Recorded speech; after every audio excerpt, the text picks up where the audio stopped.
Hello, everyone. I'm Sujin Park, Deputy Director at the Korean Ministry of Economy and Finance.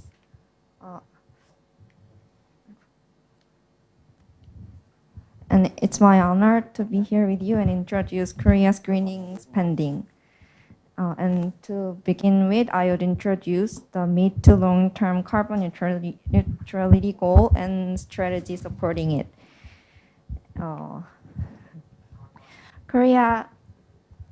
Korea has tightened 2030 NDC target to reduce greenhouse gas emissions by 40%.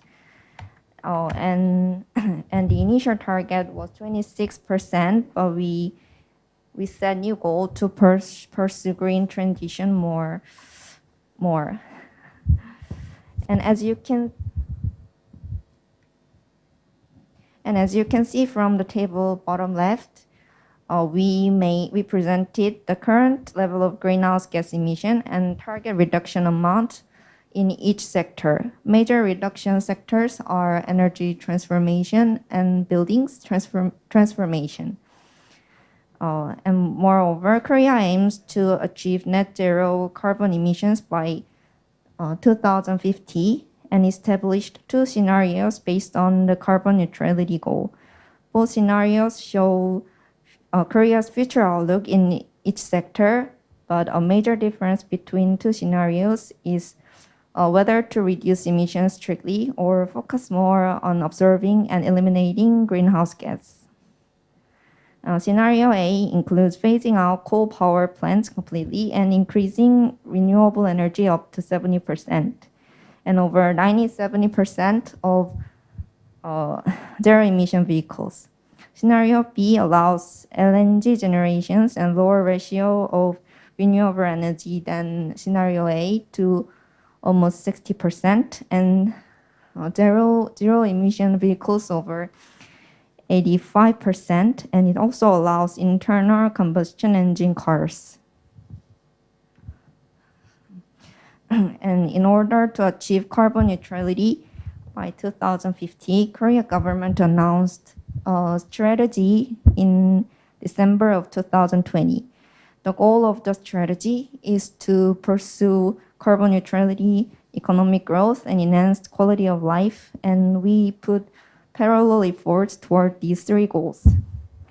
The strategy consists of 3+1 detailed strategy, and the last one works as a basis for the other strategies.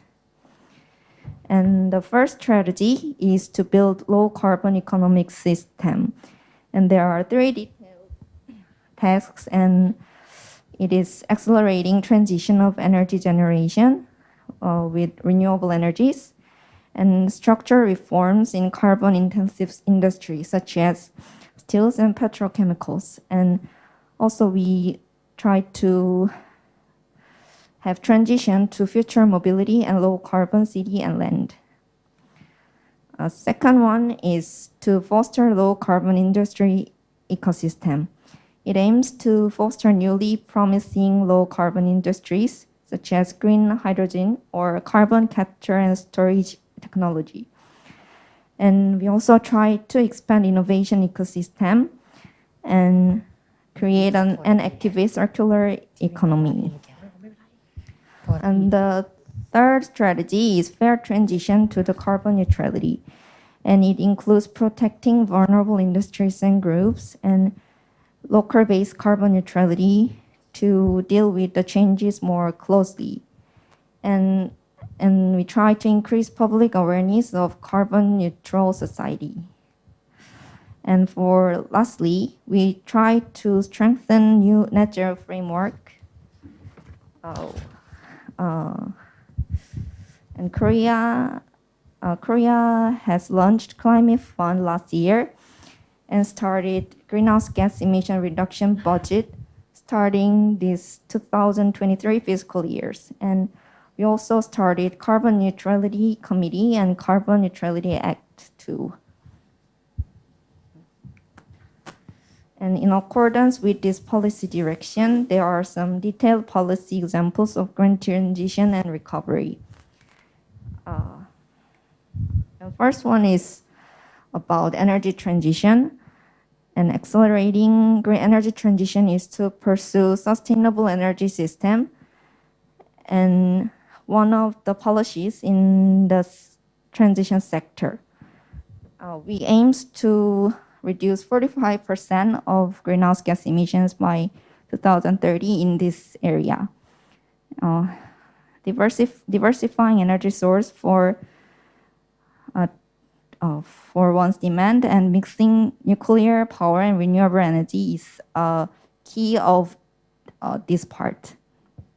The chart left below shows the power mix composition in 2018, and coal and LNG takes up the biggest part in current situation. But in the long run, we try to make thermal power generation to zero and mix nuclear and renewable energy. And we try to have nuclear power more than 30% and have renewable energy to more than 20%. Also, we try to develop renewable energy supply through private potential. Government try to grow private sector and aims to grow farms almost double in 2013. And for green transportation, the main efforts is to expand green vehicles such as hydroelectric cars. In 2030, we try to supply almost 10 times more of hydroelectric cars.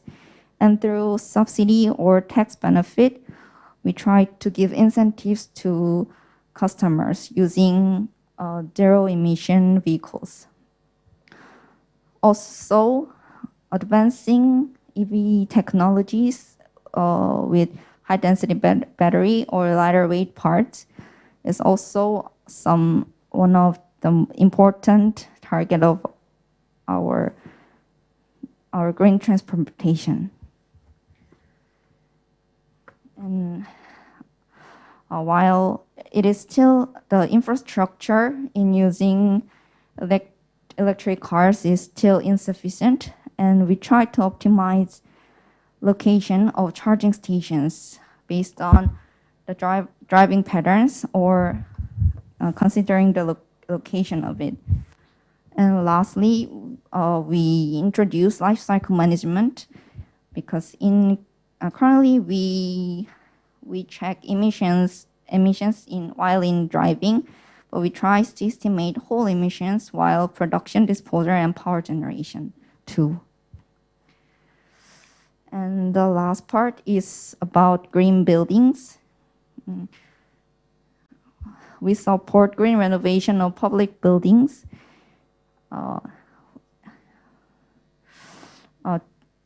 The target of the green renovation is childcare facilities or schools that has been more than 10 years of construction. So we try to have solar power system on the facilities and insulation facility or energy monitoring system too. And the picture at right shows the case of child care center renovation. In last year, the effect led to 33% of reduction of energy consumption in the renovated buildings. And we also try to support green renovation of private buildings by providing interest rate advantage for green renovated building of private sectors, or we sometimes give energy cashback to the household who use less energy than others. And as a green standard for energy and environmental design, we certify how the building is eco-friendly, and we divide it to 4 levels and give tax cut for them. and it is mandatory for newly built public buildings and some big buildings. And lastly, as an international corporation, in October 12th of 2022, there was a coalition of finance ministers for climate action meeting. And Korea's finance ministers put 3 things as a economic policy for green transition. The first one was about advancing innovative technology and foster sustainable energy transition. And the second one is green budget. And the last one is supporting developing countries' green transition. And in regards of the third one, Korea is actively engaged in global efforts to mitigate and adapt to climate change by participating as board members in a Green Climate Fund or Adaptation Fund. And thank you for listening. That's all